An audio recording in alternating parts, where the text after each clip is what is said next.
Assalamu alaikum wa rahmatullahi wa barakatuh. Welcome to Islamic Studies Notes. If you want to follow for more lectures, then do subscribe to this channel. Thank you. علم الکلام میں فلسفہ یونان کی آمیزش کی ابتدا اور ان قوانین کی وجہ سے اسلامی عقائد پر اعتراض۔ جیسا کہ ہم پہلے لیکچرز میں ذکر کر چکے ہیں اس بات کا کہ علم الکلام دو قسم کا تھا، نقلی اور عقلی، لیکن بعد میں یہ ایک ہو گئے، اور اس کی وجہ یہ تھی کہ علم الکلام عقلی اور نقلی میں دونوں کا مطمع نظر یہ تھا کہ فلسفہ یونان کو اسلام کے عقائد و احکام کی تائید کے طور پر استعمال کیا گیا۔ اسی وجہ سے علم الکلام نقلی نے آہستہ آہستہ فلسفہ یونان کو اڈاپٹ کرنا شروع کیا۔ جس نے سب سے پہلے مسائل کو علم الکلام میں یعنی علم الکلام نقلی میں داخل کیے وہ قاضی الباقلانی تھے۔ انہوں نے تقریباً 5 مسائل کو علم الکلام نقلی میں داخل کیا۔ فلسفہ کے چند اصول جو علم کلام نقلی میں داخل کیے گئے وہ یہ تھے۔ کائنات میں اشیاء 2 قسم کی ہیں، جوہر اور عرض۔ کائنات میں خلا کا وجود ہے، کائنات میں ملا کا ہونا ضروری نہیں۔ عرض جوہر کے ساتھ قائم رہ سکتی ہے، اکیلے نہیں۔ عرض کے ساتھ قائم نہیں رہ سکتی۔ عرض میں ضمنی تغیر ہے، لگاتار اور مسلسل یا تسلسل سے جاری ہے، لیکن محسوس نہیں ہوتا۔ ان 5 اصولوں کے علاوہ بعد میں وہ اصول جو شریعت کے ساتھ کانٹراڈکٹ نہیں کرتے تھے ان کو بھی شامل کر لیا گیا۔ کائنات میں اشیاء 2 قسم کی ہیں، جوہر اور عرض۔ کائنات یا کازمو مادی ہے یا فزیکل ہے، ماورائے کائنات میٹا فزیکل ہے۔ کائنات میں وہ سب کچھ آ جاتا ہے جو ہم دیکھ سکتے ہیں اور یا نہیں دیکھ سکتے، کیونکہ اس کا اینڈ کسی کو معلوم نہیں۔ مثلاً ہم کو معلوم نہیں کہ بلیک ہولز کیا ہیں، مگر اس کے کہ وہ کہکشاؤں کے قبرستان ہیں۔ ان میں کہکشائیں پوری کی پوری جا کر گم ہو جاتی ہیں، اور کائنات کا اینڈ سدرۃ المنتہا ہے، جو کہ ہم کو قرآن مجید سے معلوم ہوتا ہے۔ سدرۃ المنتہا سے آگے جو بھی ہے وہ ٹائم اینڈ سپیس سے ماورا ہے۔ فلسفہ کہتا ہے کہ اس کائنات میں جو ایگزسٹ کر رہا ہے وہ یا تو جوہر ہے، یا تو وہ جواہر ہے، یا عرض ہے، یا اعراض ہے۔ یعنی کائنات میں جو کچھ بھی ہے وہ ایک بائنری سسٹم میں ہے، تیسرا کوئی گروپ نہیں۔ جوہر باڈی رکھتی ہے جبکہ عرض باڈی نہیں رکھتی۔ اعراض باڈی میں مختلف قسم کی کوالٹیز ہیں، اور اعراض کا وجود باڈی یا جوہر کی وجہ سے ہے۔ کائنات میں خلا کا وجود ہے، کائنات میں ملا کا ہونا ضروری نہیں۔ پہلے ہم دیکھتے ہیں خلا اور ملا کیا چیز ہیں۔ خلا ہے ویکیوم، جیسے آپ سب کو پتہ ہے، ایک اسپیس ہے which is completely empty of matter، اور ملا ایسی جگہ جو بھری ہوئی ہو جس میں میٹر کسی نہ کسی شکل میں موجود ہو، یعنی جہاں کوئی بھی جگہ ایسی نہ ہو جہاں کسی نہ کسی شکل میں میٹر نہ ہو۔ فلسفہ یہ مانتا ہے کہ اس کائنات میں بہت سی ایسی جگہیں ہیں جہاں ویکیوم اور اسپیس ہے، ضروری نہیں کہ ہر جگہ میٹر موجود ہو، اور کچھ ایسی جگہ بھی ہے جہاں میٹر کسی نہ کسی شکل میں موجود ہوتا ہے، جسے میں پہلے بتا چکی ہوں ملا کہتے ہیں۔ جہاں میٹر کسی نہ کسی طریقے سے کسی نہ کسی شکل سے موجود ہو اسے ملا کہتے ہیں۔ مسلمان فلاسفوں نے یہ کانسیپٹ ایڈ کیا کہ کائنات میں کوئی ایسی جگہ بھی ہو سکتی ہے جہاں میٹر بالکل بھی نہ ہو بلکہ وہاں ہو کا عالم ہو۔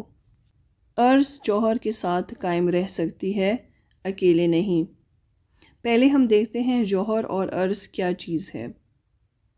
عرض ایک سبسٹینس ہے، ایلیمنٹ ہے، یا اس کی ایک فزیکل ایگزسٹنس ہے، اور it is a matter with more اور لیس یونیفارم پراپرٹیز. یہ اپنی ایک ایگزسٹنس رکھتی ہے، اپنا ایک وجود رکھتی ہے اور تخلیق کے بعد کسی کی بھی محتاج نہیں ہے. ایک جوہر میں بہت سی اعراض آ سکتے ہیں، یعنی کوئی بھی چیز اگر لی جائے تو ایک جوہر ہوگی اور باقی ساری اعراض ہوں گی. اگر جوہر نل اینڈ وائڈ ہو جائے تو اعراض بھی نل اینڈ وائڈ ہو جائیں گے. Ars are the characteristics of matter or the physical qualities or the properties of the matter اور جوہر. ارض بھی اپنا وجود رکھتی ہے لیکن تخلیق کے بعد وہ جوہر کی محتاج ہوتی ہے. اللہ تعالیٰ نے ان کی تخلیق ہی ایسی کی ہے کہ وہ جوہر کے بغیر نہیں رہ سکتی بلکہ جوہر کے سہارے ہی رہتی ہیں اور ارض کا خود کوئی وجود نہیں ہوتا.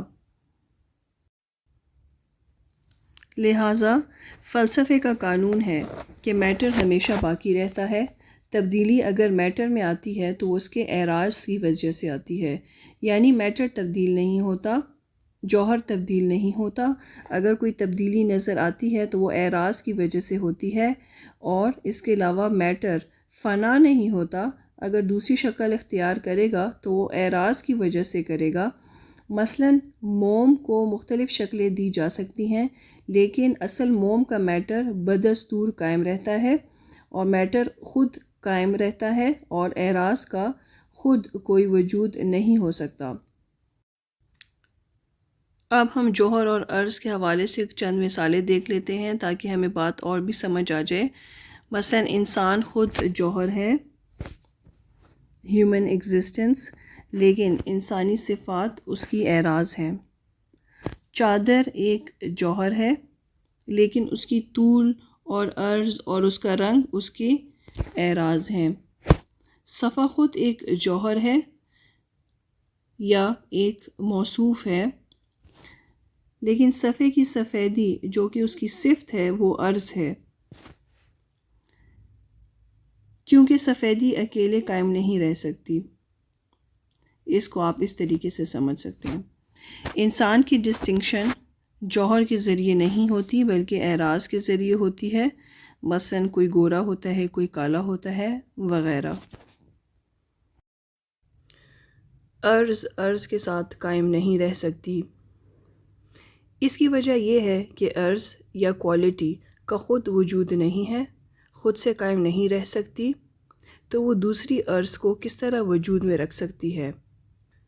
ارض قائم بذات نہیں اور نہ ہی دوسری کسی ارض یا کوالٹی کے لیے وہ محل بن سکتی ہے. لہٰذا جوہر ہی مختلف اعراض یا کوالٹیز کو خود کے اندر سمو سکتی ہے. ارض دوسرے ارض کو اپنے اندر نہیں سمو سکتی.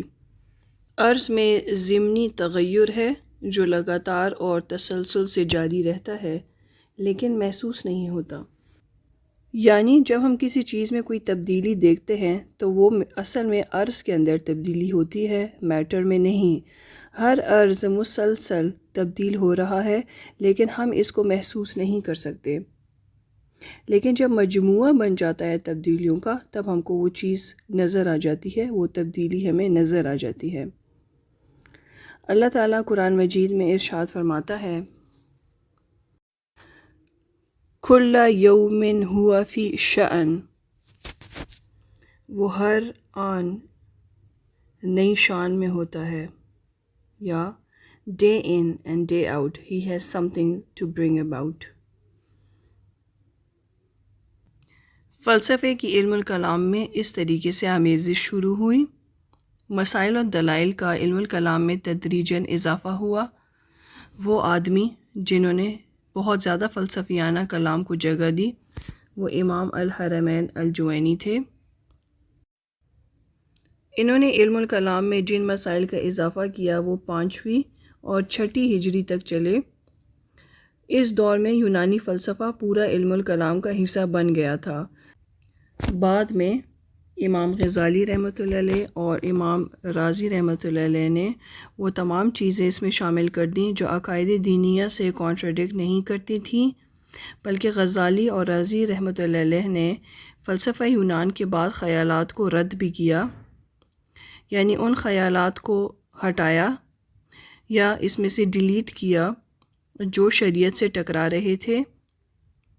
ان کے بارے میں غزالی رحمۃ اللہ علیہ نے لکھا اپنی کتاب میں تحافۃ الفلاسفہ کے نام سے، جس میں فلاسفوں کی غلطیاں بتائی گئیں اور باقی کو علم الکلام کا حصہ بنایا۔ فلسفے کی علم الکلام میں آمیزش باقلانی سے شروع ہوئی، جوینی کے بعد غزالی اور رازی کے دور میں پوری ہوئی۔ ان قوانین کی وجہ سے اسلامی عقائد پر چند اعتراضات ہوئے، یعنی اس قانون عرض جوہر کے ساتھ قائم رہ سکتی ہے یا نہیں۔ قرآن مجید میں ارشاد ہے فَأَمَّا مَن ثَقُلَتْ مَوَازِينُهُ، تو بہرحال جس کے ترازو بھاری ہوں گے۔ اس پر اعتراض ہوا کہ اعمال تو اعراض ہیں، تو اعراض کو کس طرح تولا جائے گا؟ اس کے علاوہ قرآن مجید میں ارشاد ہے وَسَخَّرْنَا مَعَ دَاوُودَ الْجِبَالَ يُسَبِّحْنَ وَالطَّيْرَ وَكُنَّا فَاعِلِينَ، یعنی اور ہم نے داؤد علیہ السلام کے ساتھ پہاڑوں کو تابع دار بنا دیا تھا کہ وہ پرندوں کو ساتھ لے کر تسبیح کریں، اور یہ سارے کام کرنے والے ہم تھے۔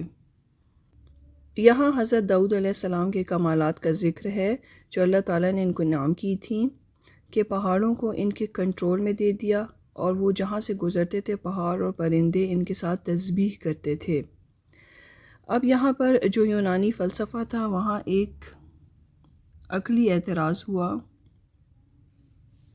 کہ تسبیح تو زبان سے ہوتی ہے اور جمادات کی تو ہمیں کوئی زبان نظر نہیں آتی، اور قرآن کہتا ہے کہ حضرت داؤد علیہ السلام کے ساتھ پہاڑ تسبیح کرتے تھے، تو یہ بات عقل میں نہیں آتی اور یہ واقعات کے خلاف ہے۔ تو یہ چند اعتراضات تھے جو اٹھے، اور ان کو ہم اگلے لیکچر میں انشاءاللہ ڈسکس کریں گے۔ یہاں پر ہمارا لیکچر ختم ہوتا ہے۔ اگر یہ آپ کے لیے بینیفیشل تھا اور آپ کے کسی دوست کو بینیفٹ دے سکتا ہے تو اس کو ضرور شیئر کریں، اور میرے چینل کو سبسکرائب کریں تاکہ میری ہر نئی آنے والی ویڈیو آپ تک پہنچ سکے۔ وما علینا الا البلاغ۔ السلام علیکم ورحمۃ اللہ۔